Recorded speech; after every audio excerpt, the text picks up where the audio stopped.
ยิ่งคนรอบตัวรู้ว่าคุณมีเงินมากขึ้นคนที่เข้ามาตัดสินใจแทนเงินคุณก็จะมากขึ้นจากคำชวนลงทุนที่คุณไม่ได้ขอคำยืมเงินที่ปฏิเสธและถูกมองว่าเปลี่ยนไปจนถึงมาตรฐานชีวิตที่ไม่มีใครบังคับตรงๆแต่คุณรู้ดีว่าถอยลงมาแล้วจะโดนตั้งคำถามคนจำนวนมากไม่ได้จนเพราะหารายได้ไม่พอแต่จนเพราะเปิดข้อมูลมากพอให้คนอื่นเริ่มเขียนแผนใช้เงินแทนชีวิตตัวเองแล้วทุกคำขอถูกห่อด้วยคำว่าความหวังดีจนคุณไม่กล้าตรวจสอบราคาที่แท้จริงความรวยเงียบไม่ใช่การทำตัวลึกลับไม่ใช่การโกหกว่าตัวเองลำบากและไม่ใช่การตัดขาดจากครอบครัวหรือเพื่อนมันคือการปกป้องสิทธิ์ในการตัดสินใจก่อนที่รายได้ของคุณจะถูกสังคมตีความว่าเป็นทรัพยากรส่วนรวมที่ทุกคนมีสิทธิ์ออกแบบเพราะทันทีที่คนเห็นว่าคุณไปได้ดีพวกเขาไม่ได้เห็นแค่ความสำเร็จพวกเขาเห็นช่องทางเข้าถึงเงินของคุณคลิปนี้จะพาคุณดู6กฎเงินเงียบเพื่อหยุดแรงดึงทางสังคมที่ดูดเงินเวลาและอำนาจต่อรองออกจากชีวิตคุณทีละชั้นคุณจะได้กรอบวางขอบเขตโดยไม่ต้องกลายเป็นคนใจดำและช่วยคนอื่นโดยไม่เผาอนาคตของตัวเองสำหรับคนที่เพิ่งติดตามและคนที่เริ่มมีเงินเก็บ Money Control คือพื้นที่สำหรับคนที่ไม่ยอมให้ภาพลักษณ์ครอบครัวหรือแรงกดดันรอบตัวมาคุมชะตาการเงินแทนกดกระดิ่งไว้ตอนนี้ครับถ้าคุณไม่อยากรู้ตัวช้าเกินไปว่าเงินที่หามาถูกคนอื่นแบ่งหน้าที่ไปหมดแล้วโลกไม่ได้ลงโทษคุณเพราะมีเงินแต่มันจะทดสอบว่าคุณกล้าปกป้องเงินนั้นหรือไม่มีข้อหนึ่งในคลิปนี้ที่สำคัญกว่าทุกข้อเพราะมันทำให้คำขอทุกคำแพ้เป้าหมายระยะยาวของคุณและคนส่วนใหญ่ไม่เชื่อว่าตัวเองไม่มีสิ่งนั้นอยู่แล้วเวลาคนอื่นรู้รายได้คุณมากเกินไปคำถามเรื่องเงินจะไม่หยุดอยู่ที่ตัวเลขมันจะเริ่มลามไปถึงสิทธิ์ในการตัดสินใจชีวิตคุณก่อนที่คุณจะปฏิเสธคนอื่นได้คุณต้องหยุดส่งกุญแจบ้านให้เขาก่อนกฎที่1อย่าให้รายได้เป็นข้อมูลสาธารณะครับลองนึกถึงโต๊ะอาหารในงานรวมญาติคนนึงถามคุณว่าเงินเดือนเท่าไหร่อีกคนถามต่อว่าทำงานบริษัทไหนโบนัสดีไหมคุณตอบด้วยความภูมิใจเพราะคิดว่านี่คือบทสนทนาธรรมดาแต่หลังจากนั้นไม่กี่เดือนคนกลุ่มเดิมเริ่มพูดว่าคุณน่าจะช่วยค่าเรียนหลานได้หรือออกค่ารักษาเพิ่มนิดนึงคงไม่เป็นไรคำถามแรกไม่ได้อันตรายเพราะเป็นเรื่องส่วนตัวมันอันตรายเพราะข้อมูลสร้างแองเกอร์ในหัวคนเมื่อเขารู้ว่าคุณหาได้ประมาณไหนสมองเขาจะสร้างเพดานใหม่ว่าคุณควรจ่ายได้แค่ไหนจากเดิมที่ความช่วยเหลือคือของขวัญมันจะค่อยๆกลายเป็นหน้าที่ที่ไม่มีใครลงนามแต่ทุกคนพร้อมทวงนี่คือกลไกของ Social Comparison มนุษย์ไม่ได้ประเมินฐานะจากยอดเงินในบัญชีแต่ประเมินจากตำแหน่งของตัวเองเมื่อเทียบกับคนใกล้ตัวถ้าคุณดูดีขึ้นคนที่รู้สึกด้อยกว่าจะอยากเข้าใกล้ทรัพยากรส่วนคนที่รู้สึกว่าตัวเองมีสิทธิ์เหนือคุณจะเพิ่มความคาดหวังบางคนไม่ได้ตั้งใจเอาเปรียบคุณด้วยซ้ำแต่เขาจะใช้ข้อมูลที่คุณให้สร้างเหตุผลให้ตัวเองเชื่อว่าคำขอนั้นสมเหตุสมผลและเมื่อคุณปฏิเสธเขาจะรู้สึกว่าคุณกำลังหักหลังภาพเดิมนี่คือภาษีของการเปิดเผยฐานะ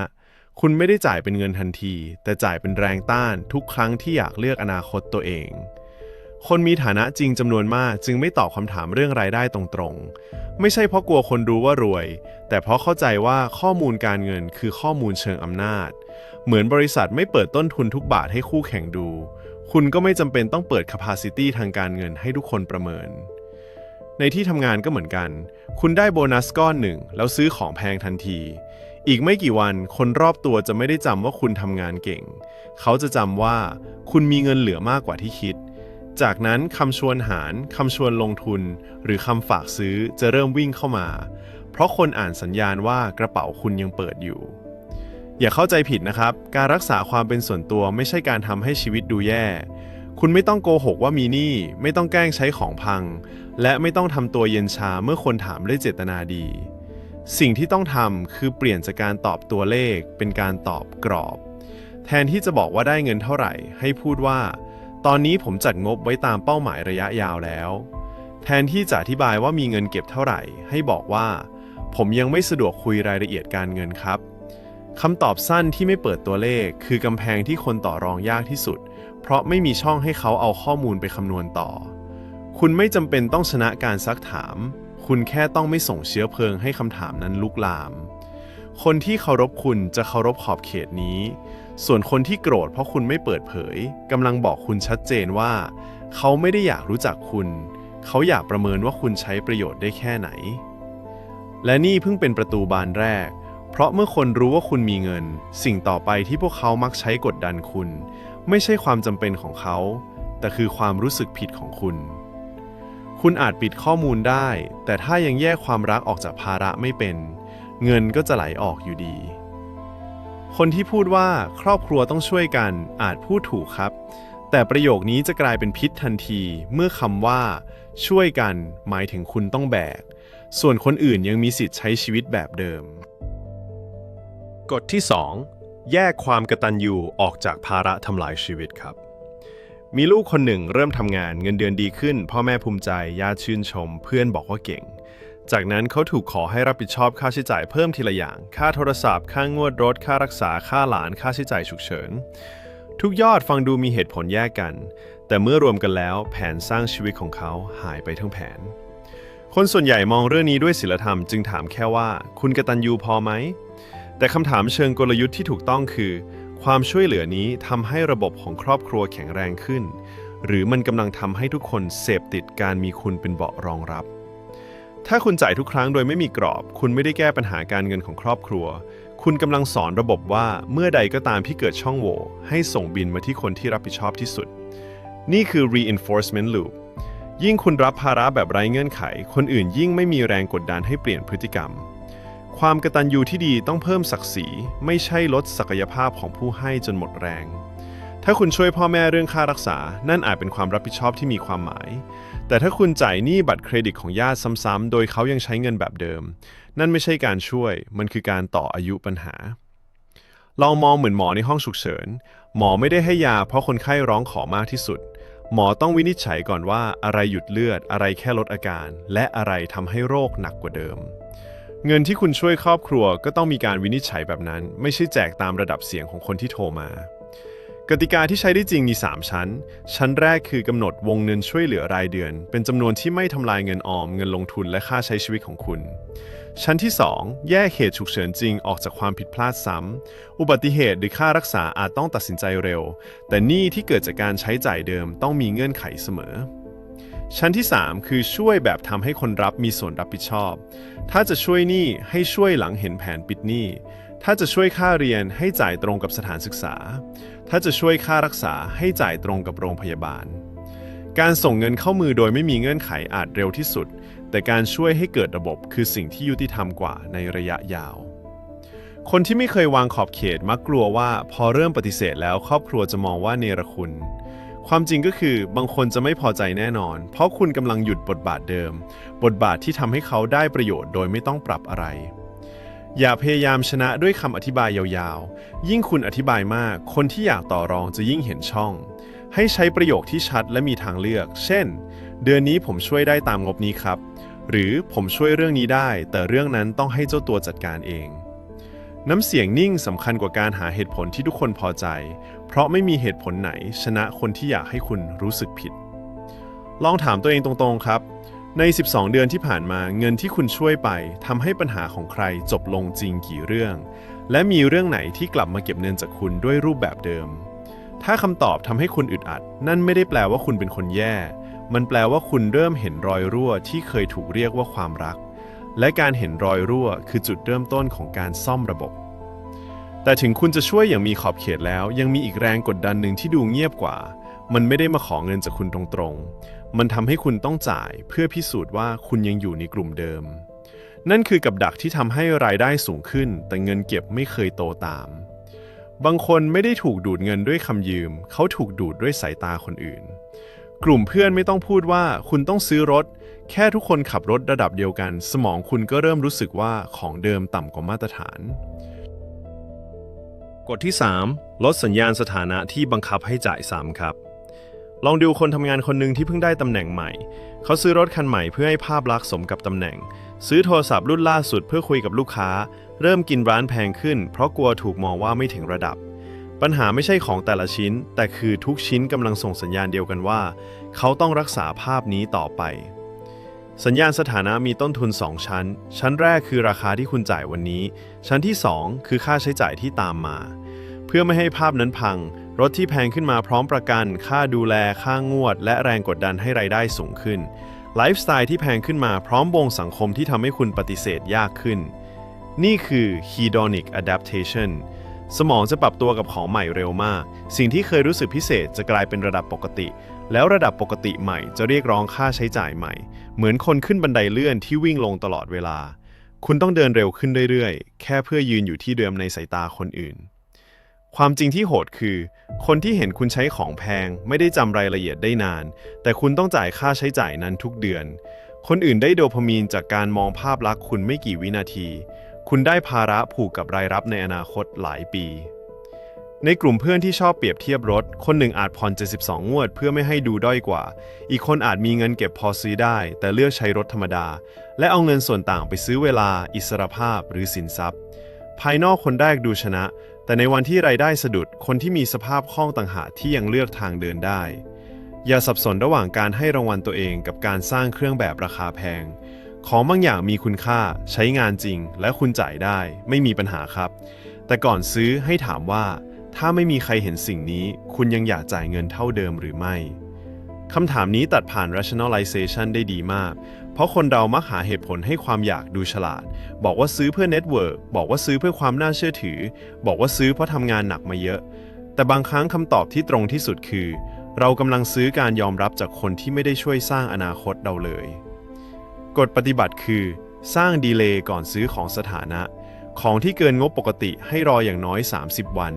ระหว่างนั้นเขียนต้นทุนเต็มไม่ใช่แค่ราคาป้ายรวมค่าผ่อนค่าดูแลค่าเสียโอกาสและค่าใช้ชีวิตที่ต้องรักษาภาพถ้ายังต้องการหลังเห็นตัวเลขเต็มคุณค่อยตัดสินใจ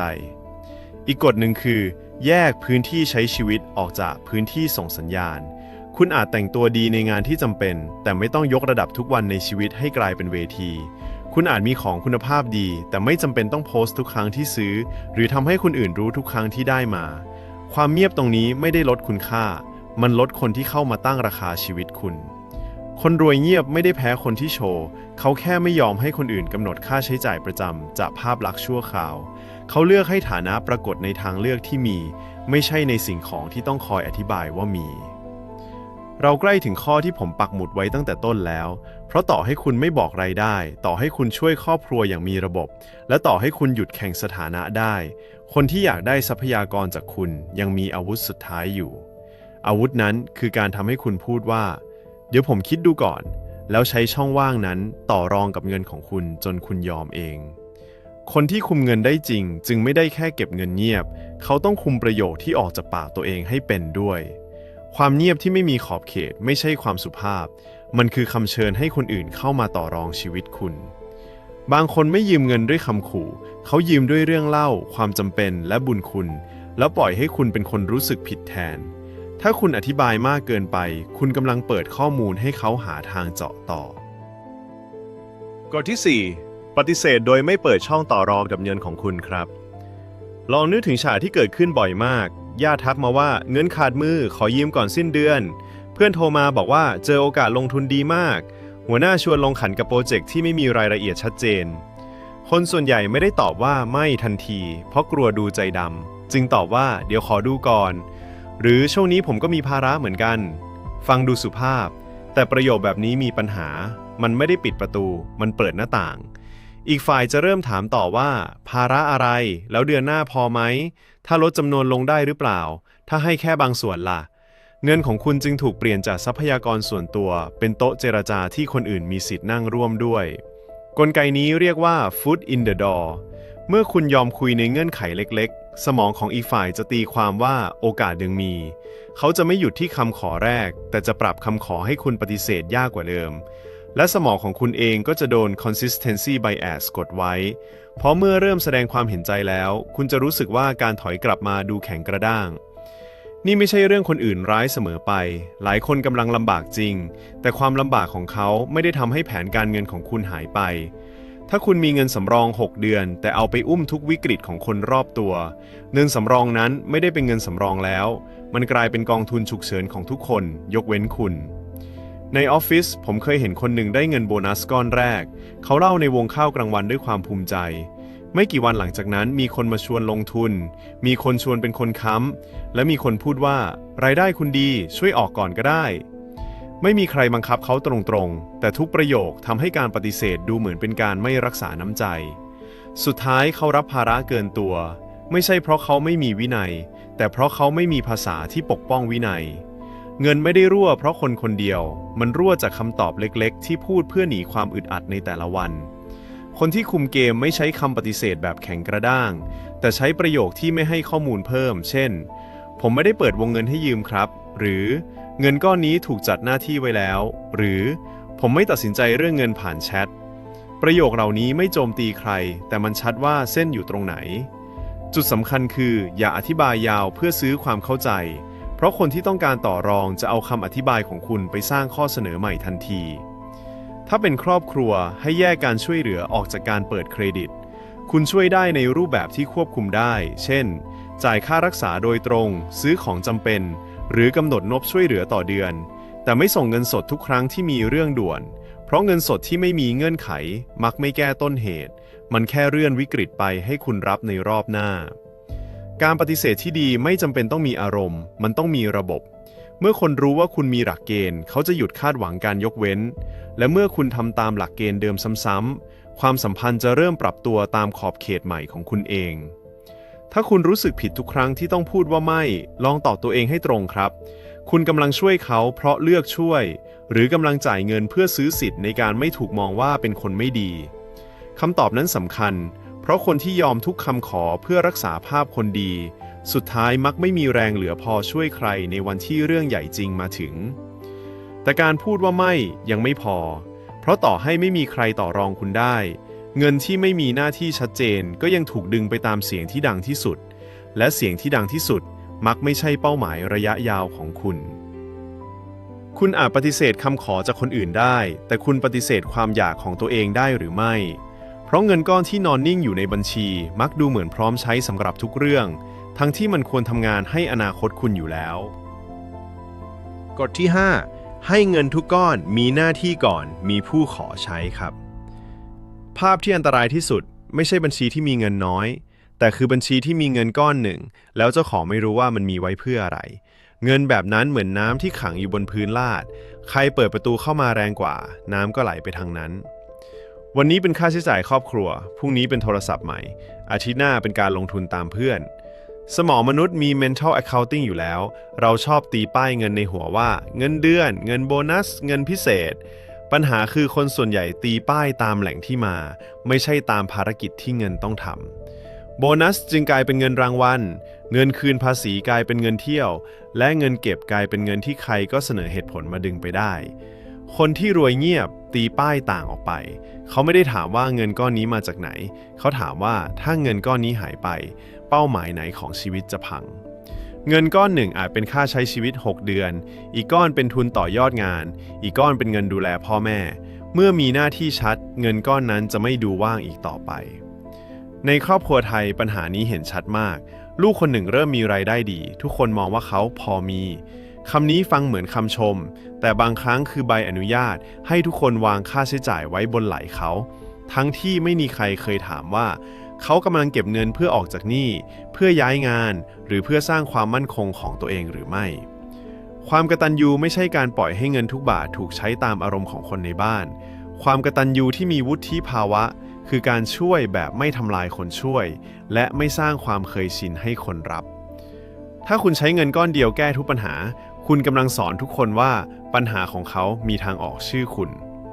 ให้เริ่มจากการแบ่งเงินเป็นบัญชีหรือซองหน้าที่ไม่ต้องซับซ้อนจนทำไม่ได้แต่ต้องมีอย่างน้อย4หน้าที่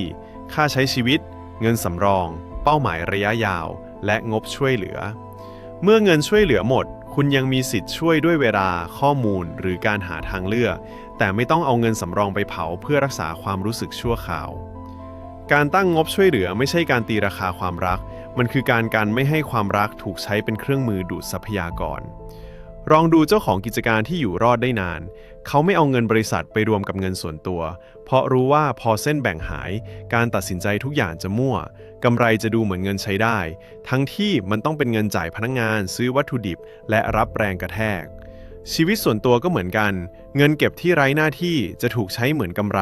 ทั้งที่จริงมันอาจเป็นทุนชีวิตของคุณนี่คือเหตุผลที่คนหาเงินได้มากยังรู้สึกเหมือนไม่เคยก้าวหน้า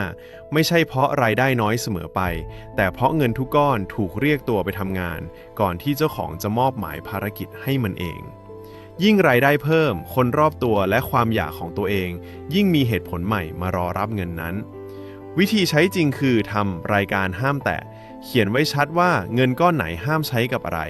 เงินฉุกเฉินห้ามใช้ซื้อของเงินลงทุนห้ามใช้แก้ปัญหาที่เกิดจากการวางแผนของคนอื่น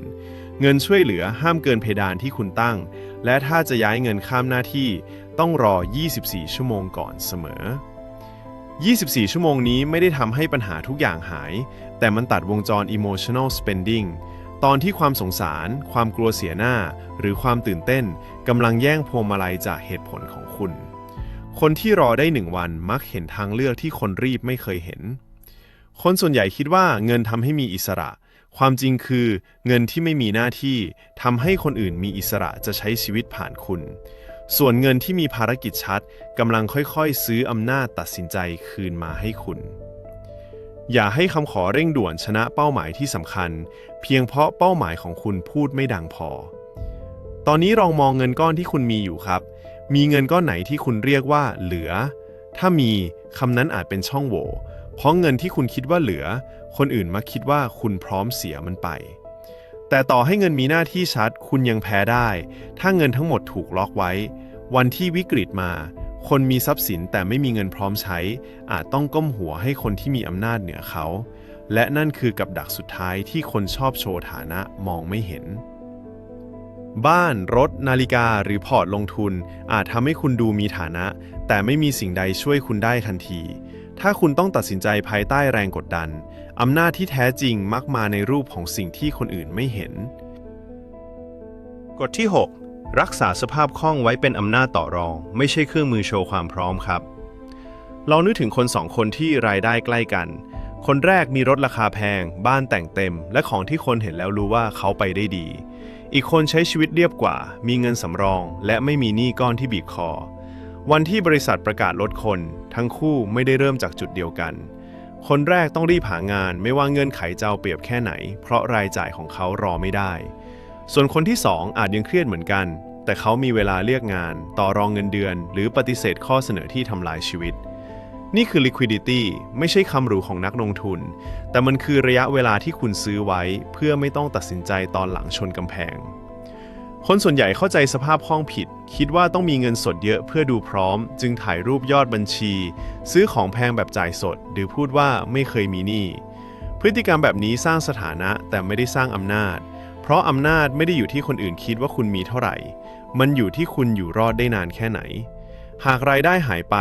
ทรัพย์สินที่ขายยากหนี้ที่ปิดยากและรายจ่ายที่ลดไม่ได้คือกำแพงที่บีบให้คุณยอมรับทุกข้อเสนอในโลกการทำงานคนที่ไม่มีเงินสำรองมักพูดว่าใช่ก่อนฟังเงื่อนไขจบรับงานเพิ่มทั้งที่สุขภาพพังยอมถูกกดเงินเดือนเพราะกลัวช่องว่างหรือยอมอยู่กับหัวหน้าที่ท็อกซิกเพราะย้ายงานไม่ได้คนอื่นอาจไม่เห็นความเปราะบางนี้แต่คนที่อ่านเกมเป็นเขาเห็นจากวิธีที่คุณรีบตอบรับสภาพคล่องจึงเป็นเกราะที่เงียบที่สุดมันทำให้คุณไม่ต้องเล่าเรื่องส่วนตัวเพื่อขอความเห็นใจไม่ต้องรับเงินกู้นอกระบบไม่ต้องขายของสำคัญในวันที่ราคาต่ำและไม่ต้องยอมให้คนในครอบครัวตัดสินใจแทนเพียงเพราะคุณไม่มีทางเลือกอื่นในมือคนที่มีเงินสำรองไม่ได้ไม่มีปัญหาเขาแค่ไม่ต้องแก้ปัญหาด้วยความตื่นตระหนกมีกรณีที่เห็นได้ในธุรกิจเจ้าของร้านบางคนยอดขายดีแต่เอาเงินทั้งหมดไปขยายหน้าร้านซื้ออุปกรณ์และแต่งร้านให้ดูใหญ่พอเศรษฐกิจสะดุดเขาไม่มีเงินหมุนต้องกู้ดอกเบี้ยแพงหรือยอมขายกิจการในราคาที่คนซื้อกำหนดตรงกันข้ามร้านที่โตช้ากว่าแต่การเงินสดไว้อาจอยู่รอดและซื้อโอกาสจากคนที่กำลังถูกบังคับให้ขายบทเรียนไม่ใช่ว่าอย่าลงทุนแต่คืออย่าทำให้ทุกบาทของคุณติดอยู่ในสิ่งที่ต้องรอเวลาเพราะชีวิตไม่ได้แจ้งเตือนก่อนเกิดเหตุฉุกเฉิน งานหายคนในบ้านป่วยตลาดลงหรือธุรกิจสะดุดจะเข้ามาในวันที่คุณคิดว่าแผนกำลังไปได้ดีเสมอให้กำหนดเส้นหายใจของตัวเองคำนวณรายจ่ายจำเป็นต่อเดือนแล้วสร้างเงินสำรองตามความเสี่ยงของชีวิตคุณคนมีรายได้ผันผวนต้องการมากกว่าคนเงินเดือนมั่นคง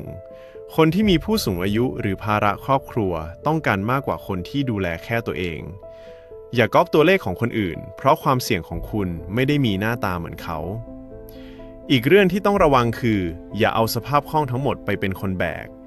หากทุกคนรู้ว่าคุณมีเงินพร้อมคุณจะถูกมองเป็นทางออกแรกของทุกวิกฤตจึงต้องใช้กฎข้อ1ถึงข้อ5ทำงานร่วมกันไม่เปิดรายได้ไม่แข่งขันสถานะไม่ปล่อยให้คำขอเจาะเข้ามาและกำหนดหน้าที่ของเงินก่อนที่ใครจะตั้งมือรอความมั่งคั่งที่เงียบไม่ได้แปลว่าคุณซ่อนตัวจากโลกมันแปลว่าคุณไม่ยอมให้โลกเข้ามาถอดชิ้นส่วนอนาคตคุณเพื่อเอาไปตอบสนองความคาดหวังในวันนี้คุณอาจช่วยคนได้มากขึ้นในระยะยาวเพราะคุณไม่ยอมพังไปพร้อมกับปัญหาของทุกคนสภาพคล่องไม่ได้ซื้อแค่ของจำเป็น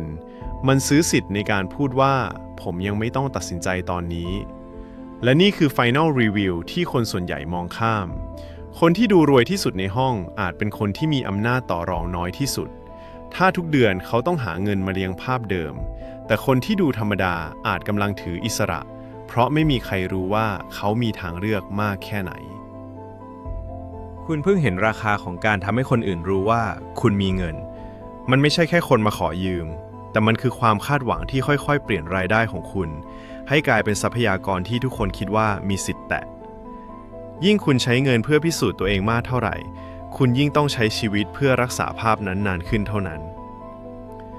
กฎข้อ 1 ปิดข้อมูลรายได้เพื่อไม่เปิดประตูให้ความคาดหวังเข้ามากฎข้อ 2 แยกความกตัญญูออกจากการยอมแบกจนแผนชีวิตพังกฎข้อ 3 ลดสัญญาณสถานะที่ผูกคุณไว้กับรายจ่ายรายเดือนกฎข้อ 4 คุมประโยคปฏิเสธเพื่อไม่ให้เงินกลายเป็นโต๊ะต่อรองกฎข้อ 5 มอบหน้าที่ให้เงินก่อนคำขอและอารมณ์จะดึงมันไปและกฎข้อ 6 รักษาสภาพคล่องเพราะคนที่มีเวลาเลือกย่อมไม่ถูกบังคับให้ขายอนาคตถูกๆทั้งหมดนี้ไม่ใช่การหนีครอบครัวไม่ใช่การแกล้งจนหรือทำตัวลึกลับมันคือการยอมรับความจริงว่าเงินที่ไม่มีขอบเขตจะทำลายทั้งผู้ให้และผู้รับในที่สุดการช่วยที่ยั่งยืนต้องเริ่มจากการที่คุณยังยืนอยู่ได้จากวันนี้เลิกถามว่าคนอื่นจะคิดอย่างไรกับฐานะคุณแล้วถามว่าเงินของคุณกำลังซื้อทางเลือกให้ชีวิตมากขึ้นหรือไม่ถ้าคุณรู้จักคนที่กำลังแบกทุกคนจนไม่มีเงินเหลือสร้างอนาคตตัวเองส่งคลิปนี้ให้เขาครับก่อนความกตัญญูจะถูกเปลี่ยนเป็นโซ่ที่เขาไม่กล้าถอดแต่การปกป้องเงินยังไม่พอถ้าคุณอ่านคนไม่ออกคลิปบนหน้าจอจะพาคุณดูสัญญาณของคนที่เข้าหาคุณไม่ใช่เพราะเห็นคุณค่าแต่เพราะเห็นทรัพยากรที่เขาอยากได้คนที่ต้องประกาศว่าตัวเองมั่งคั่งกำลังเปิดให้โลกตั้งราคาชีวิตเขาและนี่คือ Money Control สวัสดีครับ